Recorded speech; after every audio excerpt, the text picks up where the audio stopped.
Hey everyone, welcome back. आज हम explain करेंगे एक न्यू एनीमे जिसका नाम है the eminence in Shadow. Episode 1 की स्टार्टिंग में हम देखते हैं कि एक लड़की जो कि सो रही होती है, तब उसकी अलार्म क्लॉक की आवाज की वजह से उसकी नींद टूट जाती है। और इसके बाद ये लड़की जिसका नाम होता है निशिनो अकाने, वो शावर लेने के लिए चली जाती है। और हम देखते हैं कि वो किसी चीज के बारे में काफी ज्यादा सोच रही होती है। और इसके बाद वो अपनी स्कूल यूनिफॉर्म पहन के जाने लगती है। और जब वो डोर ओपन करती है तो उसे ऐसा लगता है कि बाहर काफी सारे रिपोर्टर उसकी इंटरव्यू लेने के लिए आए हैं। और ये बात से वो एकदम से शॉक हो जाती है। लेकिन तभी बाहर एक बंदा वो लड़की को मिस पुकारता है और इससे उसकी बहम टूट जाती है। बाहर वो ड्राइवर निशिनो से पूछता है कि क्या हुआ, तो वो लड़की कहती है कि कुछ नहीं। और इसके बाद वो अपने स्कूल पर पहुंच जाती है, जहाँ पर वो सभी को ग्रीट करने लगती है और सारे स्टूडेंट भी उसे ग्रीट करने लगते हैं। और हम देखते हैं कि निशिनो अपने स्कूल में काफी ज्यादा पॉपुलर होती है। उसे हर एक स्टूडेंट गुड मॉर्निंग विश कर रहे होते हैं। और इसके बाद वो अपने स्कूल के अंदर पहुंचने के बाद वो एक लड़का को देखती है, जिसे देख के वो सोचती है कि ये लड़का जिससे मैं बिल्कुल भी पसंद नहीं करती हूँ। और वो लड़के का नाम होता है काजुनो। और यहाँ पर निशिनो सोच रही होती है कि उसके ग्रेड्स हमेशा एवरेज से नीचे ही होते हैं, लेकिन वो तभी काजुनो को गुड मॉर्निंग विश करती है।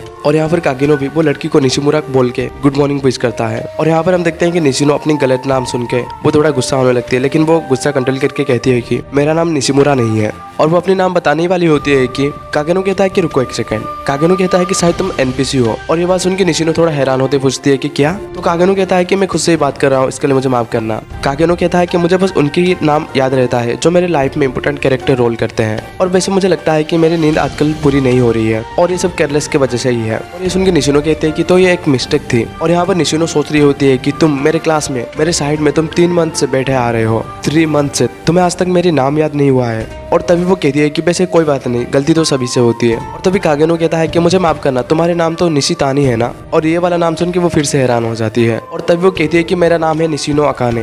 नेक्स्ट सीन में हम देखते हैं कि वो दोनों अपने क्लासरूम की ओर जाने लगते हैं, जहाँ पर निशिनो कागिनो की तरफ देखते हुए सोच रही होती है कि तुम्हारी ये क्राइम है कि जो मैं कभी भी भूल नहीं सकती। तुम्हारा ये क्राइम नहीं है कि तुम्हें मेरा नाम याद नहीं है, तुम्हारा क्राइम ये है कि तुम मुझे ठीक तरह से कभी भी नहीं देखते। ऐसा लगता है कि तुम किसी और चीज को देख रहे हो। और वो कहती है कि मैं जब भी इस चीज के बारे में याद करती हूँ तो मैं ये रियलाइज करती हूँ कि मेरी नफरत उसके लिए और भी बढ़ जाती है। नेक्स्ट सीन में हम देखते हैं कि वो दोनों अपने क्लासरूम में बैठे होते हैं, जहाँ पर निशिनो के पास उनके क्लास के सारे स्टूडेंट आके इकट्ठा होके होते हैं। और वो पूछ रहे होते हैं कि तुम नेक्स्ट ड्रामा में मेन रोल करने वाली हो ना, ये तो सच में अच्छी बात है और हम लोग तुम्हें जरूर देखेंगे। और ये बात सुन के निशिनो कह रही होती है कि मैं इसके लिए नर्वस हूँ।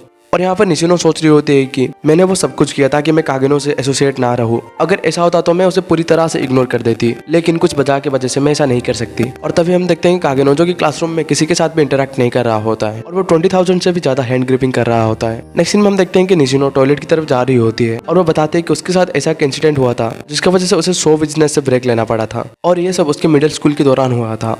और उसी इंसिडेंट की वजह से उसे बहुत सारे रिपोर्टर सवाल पूछ रहे होते थे। और निशिनो सोच रही होती कि उस इंसिडेंट के बाद से मैंने खुद को एक मास्क के पीछे छुपाते आई हूँ। और इसके बाद हम कागिनो को देखते हैं जो कि टेरिस में होता है और वो अकेला एक बुक पढ़ रहा होता है जो कि किसी मैजिक के बारे में बताया गया होता है। और वो लिविंग बीइंग के लिमिट के बारे में पढ़ रहा होता है। और वो तभी कहता है कि मुझे और भी ज्यादा ताकत चाहिए।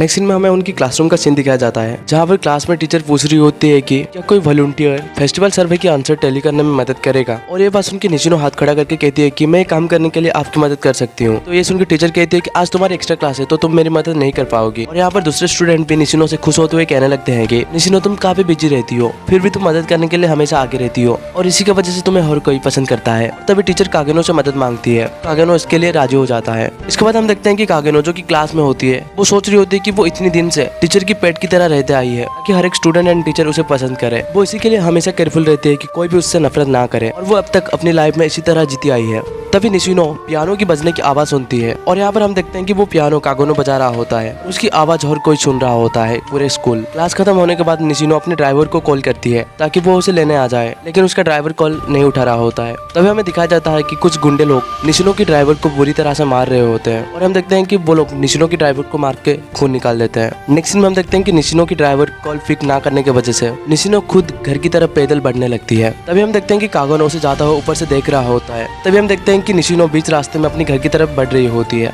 और यहाँ पर वो सोच रही होती है कि वो वही इंसिडेंट के बाद से वो कभी भी चलते हुए घर वापस नहीं गई। तभी निशिनो महसूस करती है कि कोई उसका पीछा कर रहा है, लेकिन वो सोचती है कि शायद वो वहम है। लेकिन जब अचानक वो पीछे पलटती है तो वो देखती है कि एक बंदा उसके पीछे खड़ा होता है, जिसे देख के वो एकदम से डर जाती है और वो कहती है कि फिर से नहीं। और वो वहाँ से जब भागी रही होती है कि तभी उसके आगे एक कार आ जाती है। वो गाड़ी से एक बंदा आके निशिनो को पकड़ लेता है और वो निशिनो को फोर्सफुली बेहोश करने लगता है। और जब निशिनो बेहोश हो ही रही होती है तो वो अपने आगे कागोनो को देखती है और वो देखती है कि वहाँ पर कागोनो उसे मदद करने के लिए आगे बढ़ ही नहीं रहा होता है। और इसके बाद वो अपनी आंखें बंद कर देती है और वहाँ पर वो किडनैपर भी निशिनो को लेके चले जाते हैं। नेक्स्ट सीन में हम देखते हैं कि निशिनो को कोई बांध के रखा हुआ होता है और कुछ देर के बाद निशिनो को भी होश आता है। यहाँ पर वो खुद को ऐसे बंधी हुई देख के काफी हैरान हो जाती है। यहाँ पर वही एक किडनैपर कहता है कि तुम एक पॉपुलर फैमिली से आती हो, तुम्हें पता है ना तुम्हें रात के टाइम अकेले रास्ते में नहीं जाना चाहिए था। और यहाँ पर दूसरा किडनैपर कहता है कि आखिर ये क्या कह रहे हो तुम, जैसे ही हमें पैसा मिल जाएगा तो हम इसे जाने देंगे। और वो इसी तरह एक दूसरे से थोड़ा झगड़ रहे होते हैं। अभी हम देखते हैं कि कागोनो जो कि वहाँ पर पहुंच गया होता है, वो एक दीवार से अपने फोन की मदद से अंदर देख रहा होता है कि आखिर क्या चल रहा है। उसके बाद हम देखते हैं कागोनो अपने वाइट नीचे रख के वो अपने बैग से एक मास्क की तरह कुछ निकालता है। और इसके बाद हम देखते हैं कि वो किडनैपर जो कि निशिनो के पास जाके निशिनो के साथ बुरी हरकत करना स्टार्ट करता है। वहाँ पर वो किडनैपर कह रहा होता है कि दूसरी बार है ना जो कि तुम किडनैप हुई हो,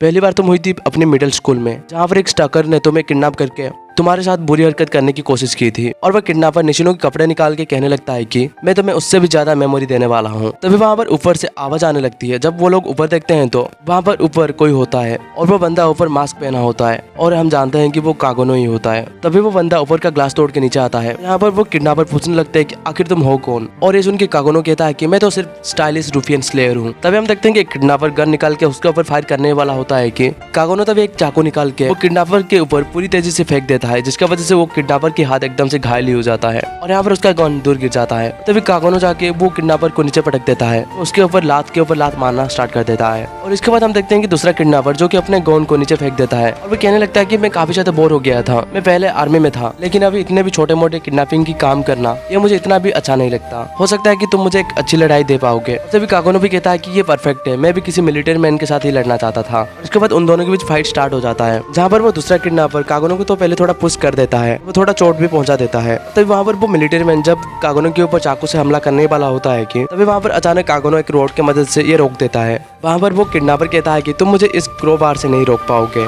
मैं मानता हूँ कि तुम एक अच्छा फाइटर हो लेकिन तुम ये सब करके मुझे रोक ही नहीं पाओगे और अब मुझे बस इतना ही करना है कि मुझे मेरी हेड को प्रोटेक्ट करना है और मैं जीत जाऊंगा। कागोनो कहता है कि मैं तो इसे यूं ही सोच रहा था लेकिन मुझे लगता है कि मुझे तुम्हारे लिए थोड़ा तो सीरियस होना ही होगा। कागोनो थोड़ा सीरियस होकर फुल स्पीड से वो बंदे के ऊपर एकदम से अटैक कर देता है और हम देखते हैं कि कागोनो वो क्रोबार की मदद से वो किडनैपर के हाथ के ऊपर एक जोरदार सा चोट लगाता है। तभी कागोनो कहता है कि वो क्रोबार की रियल पोटेंशियल को जान चुका है। वो कहता है कि वो इसके लिए रेगुलर प्रैक्टिस कर रहा था और मोटरसाइकिल गैंग को भी हरा दिया है और इसी चीज की वजह से उसकी काफी प्रैक्टिस हो गई है। और ये सब सुन के वो किडनैपर भी काफी डर जाता है। तो कागोनो कहता है कि तो इसका मतलब तुम वही हो बर्जरकर बालक्लावा जिसके बारे में लोग बात करते रहते हैं। तभी वो किडनैपर जल्दी से भाग के वो गन पकड़ने की कोशिश करने लगता है, लेकिन इससे पहले कि वो किडनैपर गन पकड़ता कागेनो जल्दी से जाके अपने क्रोबार से उसे गन पकड़ने से रोक देता है। तभी कागेनो भी जोरदार हमला कर देता है, इसकी वजह से वो बंदा को काफी दर्द होने लगता है और वो ठीक से खड़ा भी नहीं हो पा रहा होता है। तभी कागेनो वो बंदे के ऊपर जोरदार सर के ऊपर मारने लगता है और यहाँ पर हम देखते हैं कि निशिनो भी ये फाइट को देख के काफी डर गई होती है और हम देखते हैं कि कागेनो वो किडनैपर के ऊपर बार बार उसके बॉडी के ऊपर मार रहा होता है और जिसकी वजह से वो किडनैपर भी काफी दर्द से चिल्ला रहा होता है। और इसके बाद हम देखते हैं कागेनो निशिनो की तरफ बढ़ने लगता है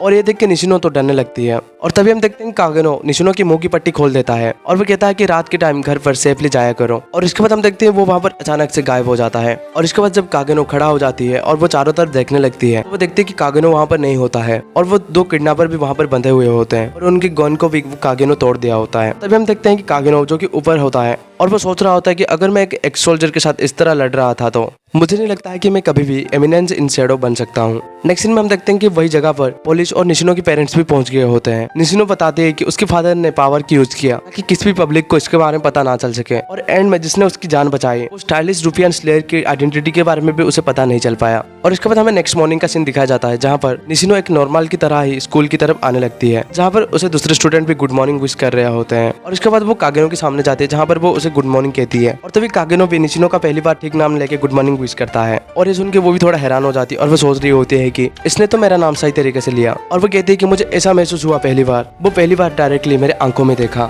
और अब मुझे रियलाइज हुआ कि कागनो भी बिल्कुल मेरी तरह ही है, वो अपनी जिंदगी जी रहा है एक मास्क के पीछे छुपे हुए। और इसके बारे में मैंने कभी भी पहले नहीं सोचा और मैं इसके बारे में आगे भी नहीं जान पाऊंगी। नेक्स्ट सीन में हम देखते हैं कि एक टीवी में न्यूज रिपोर्टर बता रहा होता है कि कागेनो जो कि एक लोकल हाई स्कूल स्टूडेंट है, उसका एक रोड एक्सीडेंट की वजह से डेथ हो गया है और आगे इसी की वजह से इन्वेस्टिगेशन होगी। और इसके बाद हमें कागेनो की फ्लैशबैक दिखाया जाता है, जहाँ पर कागेनो बता रहा होता है कि जब हम छोटे होते हैं तो हमारे पास भी एक ड्रीम होता है और हम एक हीरो बनना चाहते हैं। और अब तक मुझे ये याद है कि मैं भी हीरो बनना चाहता था, लेकिन एक चीज जो कि मुझे दूसरे बच्चों से अलग करता था कि मेरी ये ड्रीम टेम्पोररी नहीं थी। मैं जल रहा था पूरे अंदर से, मैं अपने हार्ट के साथ अंदर से जल रहा था। वो आग कभी भी बुझी नहीं और मुझे आगे बढ़ाती रही। मैं हर एक स्किल सीखने के लिए और स्ट्रॉन्गर बनने के लिए वो सब कुछ किया। मैं स्कूल में एक ऑर्डिनरी की तरह ही एक्ट करता था, मुझे दूसरे लोगों से कोई फर्क नहीं पड़ता था, लेकिन मैं भी एक मास्क के पीछे ही अपनी जिंदगी जीता था और मैं अपनी ट्रेनिंग के लिए सब कुछ दिया। जैसे कि वो हर एक बच्चा जो कि मेरे चारों ओर थे, वो बड़े हो गए और अपने हीरो बनने की ड्रीम को भी भूल गए, लेकिन मैं रुका नहीं, इसके लिए आगे बढ़ता रहा क्योंकि मुझे पता था कि वो दिन जरूर आएगा। लेकिन आज वो वक्त आ गया है और मुझे रियलिटी को फेस करना होगा। लेकिन ये वर्ल्ड में मार्शल आर्ट को भी मास्टर करने के बाद मैं वो ताकत के पास नहीं पहुंच पाऊंगा जिस तरह की ताकत हम स्टोरी में सुनी है। ज्यादा से ज्यादा मैं कुछ गुंडों से लड़ सकता हूँ, लेकिन तब क्या होगा जब मेरे चारों तरफ सोल्जर गन पकड़ के मुझे घेर लेंगे। हाँ, ऐसा हो सकता है कि अगर मैं दुनिया में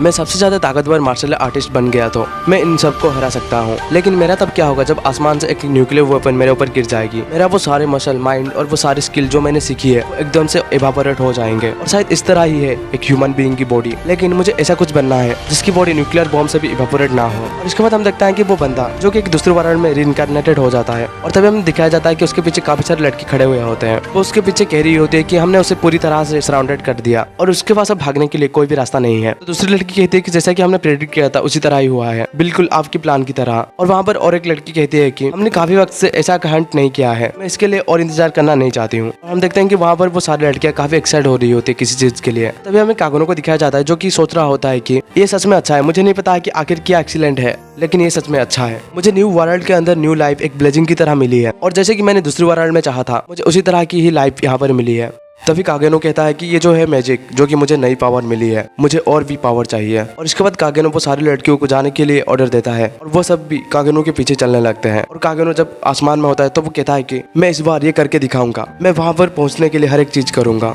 मुझे हीरो नहीं बनना है और ना ही ये दुनिया का लास्ट बॉस, मुझे ऐसा कोई बनना है जो कि वो स्टोरी को शैडो में रह के कंट्रोल करे। मैं हर एक को मेरी ग्रेटनेस दिखाऊंगा और इसी तरह मैं बनूंगा द एमिनेंस इन शैडो। और यहाँ पर ये एपिसोड भी खत्म हो जाता है।